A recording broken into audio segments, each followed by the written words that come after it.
anyone who's familiar with Maniac Mansion is probably wondering why I've included this on a neglected list.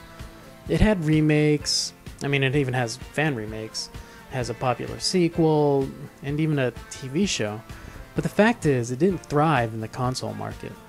Part of this is because of what we talked about before in the introduction, but this game had another knock against it. It was an adventure game, and adventure games just never fared well on the NES. Even to this day, some of the best adventure games, classics here, will never reach the expanded audience of a Nintendo console. But we'll talk more about that later.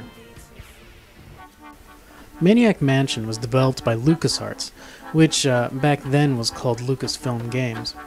Ron Gilbert was the main designer, who also worked on the first couple of Secret of Monkey Isle games, and more recently has helped with the Penny Arcade games. Back in 1987, though, Gilbert developed the Scum engine for Maniac Mansion. The reason I mention this is because the engine was used in almost all of LucasArts' great adventure games, with the one notable exception being Grim Fandango, which used its own specialized script. The other big player in the adventure scene at the time was Sierra, who was the most successful and respected computer gaming company in the 80s and 90s. But it would be easy to argue that LucasArts made the best adventure games during this time, and it all started with Ron Gilbert and Maniac Mansion.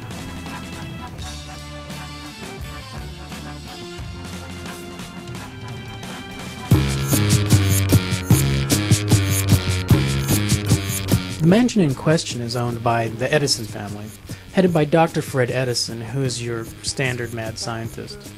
Then there's his wife, Nurse Edna, who on the PC version has a decidedly S&M slant to her. And you've got their son, Weird Ed, who seems to be caught up in the middle of all of this, and can actually help you depending on what you do. You play as Dave Miller and two of his friends, and you're trying to get into the mansion because Dr. Fred has for some reason kidnapped Dave's girlfriend, Sandy. Throughout the game, you start to realize that Dr. Fred isn't really the one behind all the strangeness at the mansion. The real mastermind is a purple meteor, named Purple Meteor. And depending on who you have in your party, you can get different endings, but we'll talk more about that in the gameplay section. The story is a parody of B-movie classics, and you'll get a lot more out of the strange humor if you're somewhat familiar with that genre. And that's the thing about the fun of this game. It doesn't come from the gameplay mechanics. This game's strength is using your real-world common sense in a place that those rules generally don't apply, and experiencing all the craziness going on.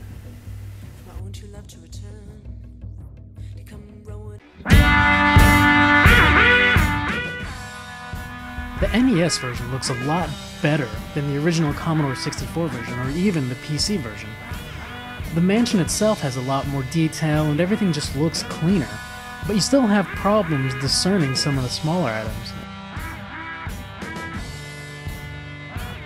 Especially keys. Look at this. But the kids in the Edisons do have their styles intact, and for an NES game, they were pretty detailed. It's just that if you compared the amount of things happening on screen, Maniac Mansion really doesn't hold well compared to the other console games at the time. But really, that's more of a difference in the gameplay. As for the Edisons being blue, I don't know. The original actually had two versions, one with blue Edisons and one with flesh-colored Edisons. Some say that it was the radiation from the meteor, but again, I don't know. I think that's speculation.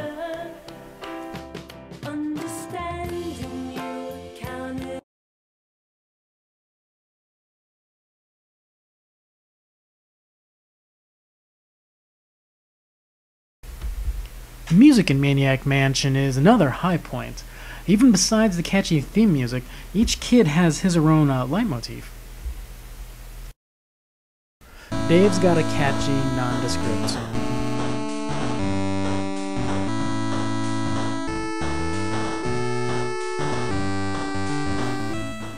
Razor's got her punk song.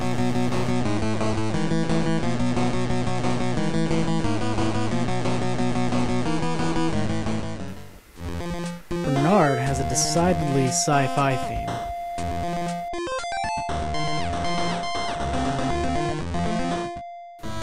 Sid the Prog Rocker has got his song.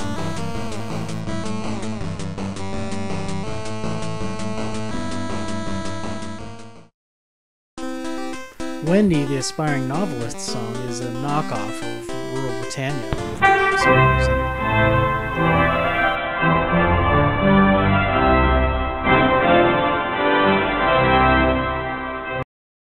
Michael, the college newspaper photographer, has a song that, well, I don't think they were going for the photographer angle.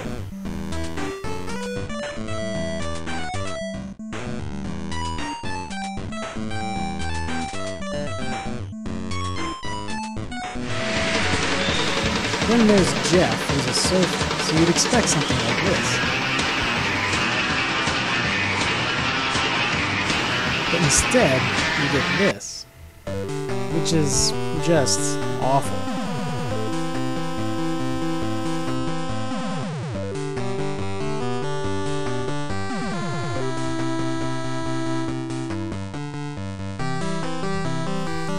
Then, for a little contrast,